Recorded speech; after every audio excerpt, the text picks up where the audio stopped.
Hello, सगळ्यांचं स्वागत आहे आपल्या ड्रीम MPSC स्टडी ब्लॉग या चॅनलवरती. तर काल संध्याकाळी मला हे 2-3 राख्या बनवून द्यायच्या होत्या.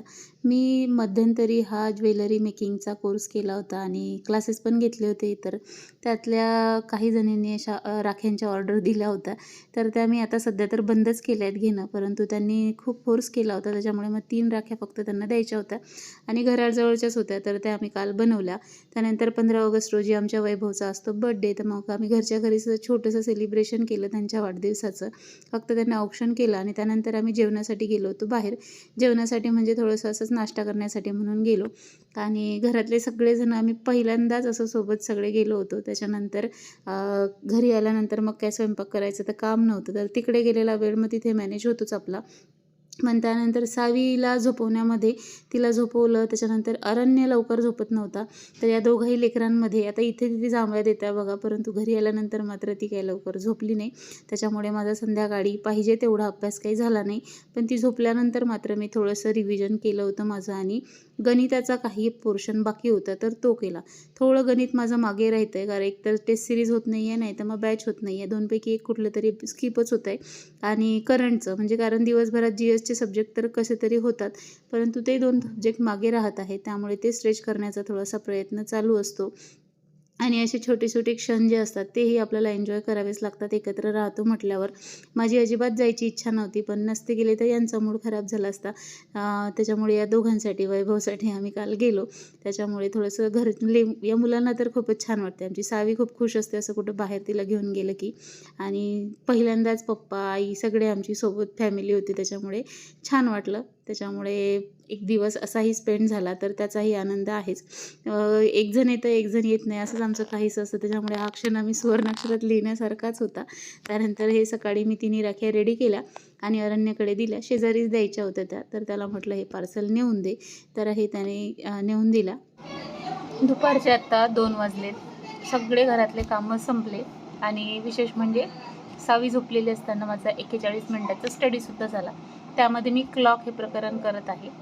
त्याच्या आधी पण मी 2 लेक्चर स्वयंपाक करताना ऐकले.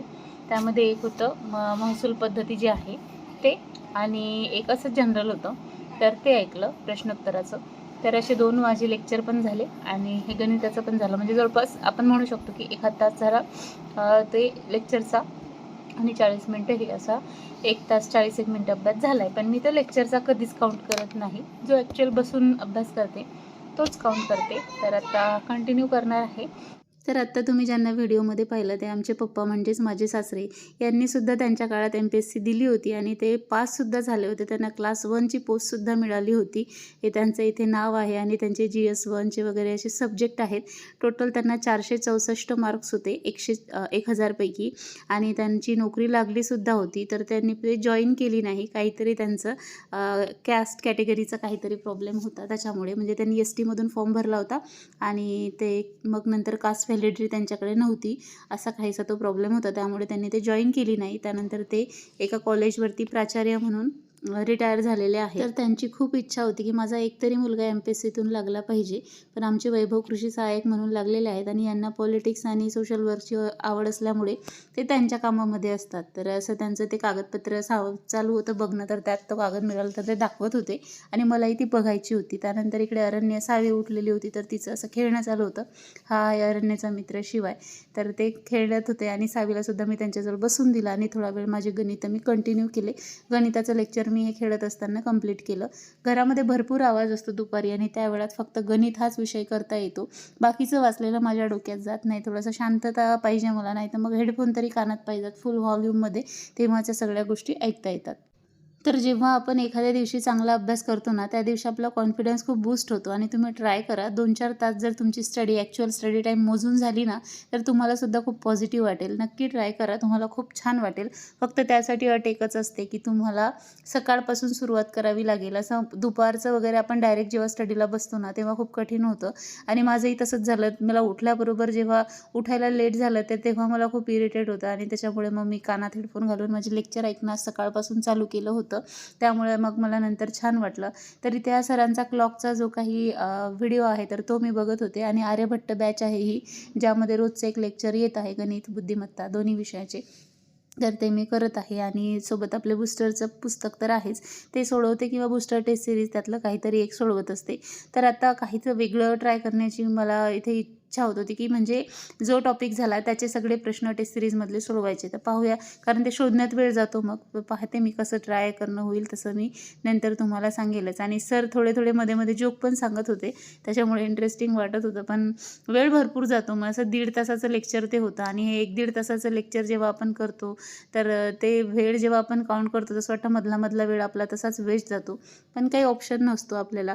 आणि थोडंसं नेटचा प्रॉब्लेम येत आहे, तर त्याच्यामुळे ते व्यवस्थित अडकत असे चालत होते. तर मी काही डाउनलोड करून सुद्धा ठेवलेले आहेत लेक्चर.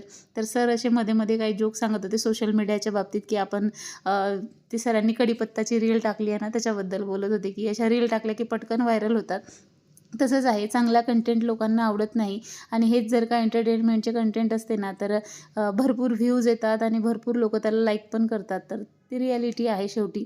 लोकांना सहज आनंद देणाऱ्या गोष्टी हव्या असतात आणि ज्यातून लाँग लास्टिंग असे इफेक्टिव्ह परिणाम होतात आपल्या आयुष्यात, त्या गोष्टी आपण टाळतो करण्याच्या. आजचं उद्यावर, उद्याचं परवावर असं ढकलत असतो आणि त्यामुळं आपण जिथे आहोत तिथेच राहतो आणि हे कंटेंट तयार करणारे लोकं मात्र श्रीमंत होतात किंवा त्या जीवावर, आपल्या जीवावर ते जगत असतात. तर असं काहीसं चालू असतं. तर दुपारच्या वेळेमध्ये गणित घेण्याचा फायदा असा होतो, की घरामधला गोंधळासोबत आपला अभ्यासही होतो आणि ते प्रॅक्टिससुद्धा करता येते. पण मध्ये लेकरं घरी असले ना, त्या दिवशी मग अरण्य घरी असला की त्याचे मित्र तो घरात आणतो आणि मग सगळा गोंधळ चालू असतो त्यांचा. पण आता काय करणार आहे, ऑप्शन नाही आहे शेवटी. हे सगळे कंडिशन किंवा या सगळ्या सर्कमस्टन्सेसमध्येच आपल्याला अभ्यास करावा लागणार आहे. आणि इथं पाहतो असा मजा करत होता येऊन. त्याला खूप आवडतं व्हिडिओमध्ये यायला, व्हिडिओ बनवायलाही खूप आवडतं त्याला आणि तो मस्त बोलतो सुद्धा. त्याला बोलायची सुद्धा आवड आहे आणि छान ॲक्ट पण करतो. तर असं माझं चालू होतं आणि जवळपास तुम्हाला दिसत असेल मागे क्लॉकमध्ये 3-1 वाजत आले होते आणि माझं गणिताचं इथे कंप्लीट होत आलं होतं. गणित हा विषय असा आहे ना, त्याच्यामध्ये वेळ खूप लागतो आणि प्रॅक्टिसही तेवढीच करावी लागते. तर अरण्य घरी असला की त्याला असे छोटे मोठे कामं सांगितले की तोही तो ऐकतो आणि त्याला मी सांगितलं तर पाणी घेऊन ये म्हणून, तर त्याने पाणी आणून दिलं. तर मला छान वाटलं आणि हाही बदमाश खूप सोबतच खेळत असतो आणि तोही आज मध्ये मध्ये व्हिडिओमध्ये येत होता. तर अशी त्यांची मस्ती चालू होती. तर आधी मी जेव्हा क्लास घ्यायची ना, तेव्हा इथेच बसून मी सगळे व्हिडिओ शूट करायची इकॉनॉमिक्सचे वगैरे. तर आजच्या या ब्लॉगमध्ये तुम्हाला जास्त काही स्टडीज रिलेटेड दाखवता आलं नाही, पण उद्याच्या ब्लॉगमध्ये आज संध्याकाळचा सगळा स्टडी मी तुमच्यासोबत शेअर करेल. उद्या पहिला श्रावण सोमवार आहे, प्लस नागपंचमी सुद्धा आहे. तर असे सण आता येत राहतील आणि या सणांमध्ये सुद्धा आपल्याला वेळ कसा काढायचा हे आपल्या व्हिडिओच्या माध्यमातून मी तुमच्यासोबत शेअर करणार आहे. आज दुपारीच आमचं बोलणं झालं. आई म्हणाले आता महिनाभर सणच आहेत, तर म्हटलं सण दरवर्षीच येतात, पाहूया आता कसा टाईम मॅनेज होईल. तर आपल्याला घरात राहतो म्हटल्यावर तर ज्या गोष्टी खूप कंपल्सरी आहेत त्या कराव्याच लागतात. जितक्या टाळता येतील तितक्या टाळा. शक्य असेल तर आपल्या अभ्यासावरतीच कॉन्सन्ट्रेट करा, कारण शेवटी कसं आहे ना, ह्या सगळ्या गोष्टी आपण आयुष्यात परत परत करू शकतो, परंतु ही जी ॲड आहे ना ही खूप महत्त्वाची आहे आणि आत्ता नाही तर कधीच होणार नाही, एवढं लक्षात ठेवा. आणखी काही नोटिफिकेशन असे येत आहेत की तलाठीच्या जागा आणखी वाढणार आहेत म्हणून, तर त्या वाढल्या तर चांगलंच आहे. काही आणखी विद्यार्थ्यांना संधी मिळू शकते आणि बरेचसे चांगले चांगले निर्णय MPSCच्या मार्फत घेण्यात येत आहेत, तर ते आपल्यासाठी पॉझिटिव्हच आहेत. त्याच्यामुळे पॉझिटिव्ह राहा आणि या परीक्षेसाठी किंवा या एक्झामसाठी 100% ट्राय करा. बरेच जण असे आहेत ते खूप मन लावून अभ्यास करत आहेत, ज्यांनी अजूनही गिअरअप केलेलं नाही आहे किंवा अजूनही सिरियसनेस त्यांच्यामध्ये नाही आहे. त्यांनी सिरियसनेस आणा, कारण हा चान्स जो आहे ना तो खूप महत्त्वाचा असणार आहे. सो सगळ्यांनीच ट्राय करा. Thank you so much. भेटूया पुढच्या व्हिडिओमध्ये. तोपर्यंत मस्त अभ्यास करा. काही प्रश्न असतील तर नक्की विचारा. भेटूया पुढच्या ब्लॉगमध्ये.